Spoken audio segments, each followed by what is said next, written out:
বর্ষা ঢোকার আগেই বাজারে ইলিশ মাছের ছড়াছড়ি। আর এই বর্ষার প্রথম ইলিশের স্বাদ কি হাতছাড়া করা যায়? তাই বড় সাইজের একটা ইলিশ নিয়ে নিলাম। এই বৃষ্টির দুপুরে গরম ভাতের সাথে ঝাঁঝালো সর্ষে ইলিশ হলে আর কিছু লাগে বলো? চলো তাহলে রান্নাটা শুরু করা যাক।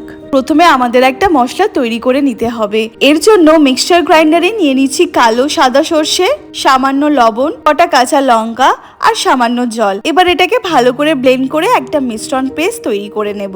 এখানে ইলিশ মাছের গায়ে সামান্য লবণ, অল্প হলুদ গুঁড়ো আর সর্ষের তেল গায়ে ভালো করে মাখিয়ে রেখে দেব। কড়াইতে খাঁটি সর্ষের তেল গরম করে তাতে কালো জিরে আর কাঁচা লঙ্কা ফোড়ন দিয়ে দেব। সুন্দর একটা গন্ধ বেরোলে এতে আগে থেকে তৈরি করে রাখা হলুদ গুঁড়ো, লঙ্কার গুঁড়ো, জিরে গুঁড়ো, লবণ ও জল মিশিয়ে দিয়ে দেব। এরপর মাছের টুকরোগুলো তেলের উপরে বসিয়ে দেব। হালকা হাতে উল্টে পাল্টে নিয়ে এতে আমাদের সেই তৈরি করে রাখা সর্ষের পেস্টটা দিয়ে দেব। স্বাদটা ব্যালেন্স করার জন্য চিনি আর সামান্য জল দিয়ে কিছুক্ষণ ফুটিয়ে নেব। ঝোলটা একটু ঘন হয়ে এলে উপর থেকে কয়েকটা কাঁচা লঙ্কা আর কাঁচা সর্ষের তেল ছড়িয়ে দিও। এতে ইলিশ মাছের আসল স্বাদ আর ঝাঁঝ বজায় থাকে। তৈরি আমাদের গরম গরম সর্ষে ইলিশ। ভিডিওটা কেমন লাগলো জানিও। দেখা হচ্ছে পরের ব্লগে। বাই।